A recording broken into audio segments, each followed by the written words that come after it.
I'm outraged at the threat to prescribe Palestine Action as a terrorist organisation, to lump them in with Al-Qaeda and ISIS. Disgraceful, it's disgusting. This is an insult to the victims of terrorism. And it's also, corrodes our democracy, that's what the Israel lobby and support for Israel does. It eats away at our freedoms, And this pack of cowards in the Labour government, all bought and paid for shills for the arms industry and for the Israel lobby. I don't know whether they're cowards or whether they're corrupt or both. In 2003, Keir Starmer supported activists who had broken into RAF Fairford to destroy planes that were involved in the war in Iraq. Since then, he's done everything that the establishment has told him to do. It's not just the British establishment, it's also the Israeli state. Israel has the right to defend herself.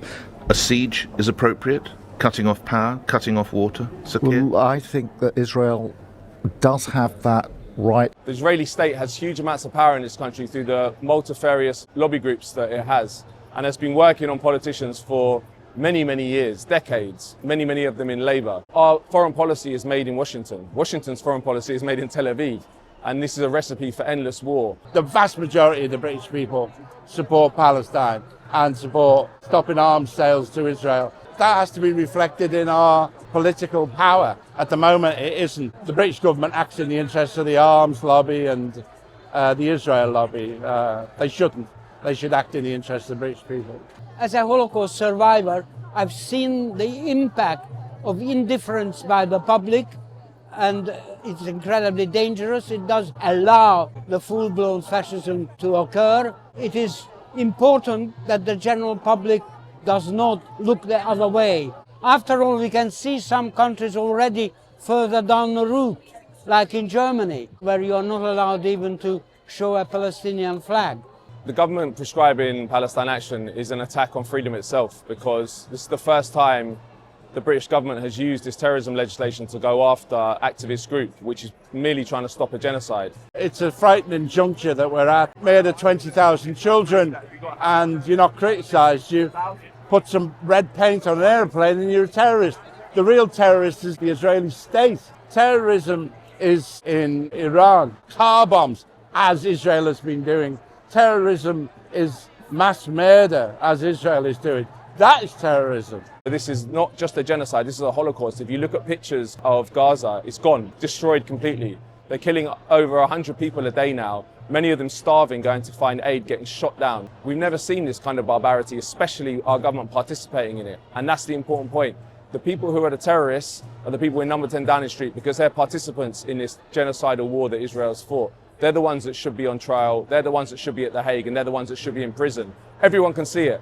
It's only the mainstream media, it's only the ruling class that can't see it. In that kind of situation, when there's this massive breach between the ruling class and the population, they have to turn to repression. I've been extremely shocked by police behaviour today. They've been obviously given orders to rough up the protesters, arrest people, because they've been going into the crowd, grabbing people.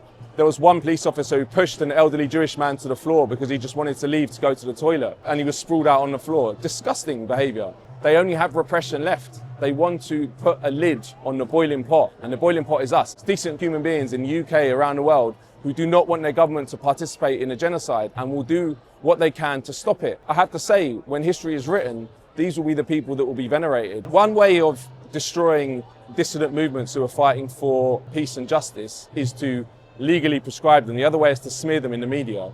And with Palestine Action, you see this has been happening recently. They've been trying to insinuate that they're funded by foreign powers. Do you believe that there could be foreign influence behind that group? You said there are a number of active questions around it. Nonsense. There's not a single bit of evidence. But this is what they try and do. They smear and they criminalise. I don't think it's working out. People can see that Palestine Action are just normal people who have risked it all, risked their own freedom to try and throw their bodies on the gears of the genocidal machine.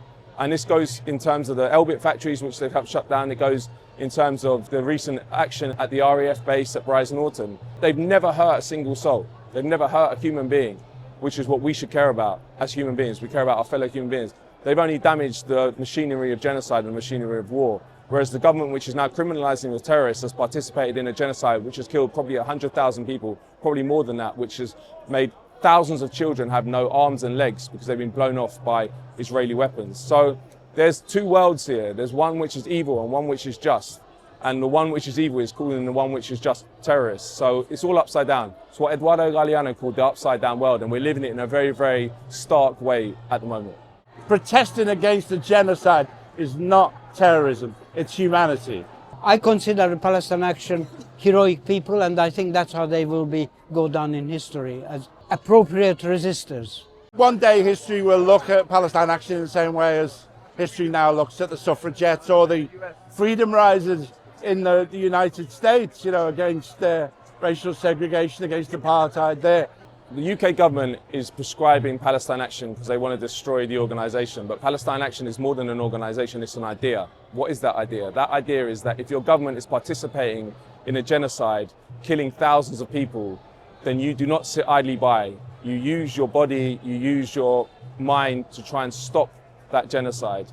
They can never kill that idea because that's about human solidarity. It's about the idea that we care about fellow human beings, especially ones that are being killed at the end of our bombs and the end of our intelligence planes. History will remember Palestine Action as heroes of this movement, but also heroes of humanity because they took it on themselves.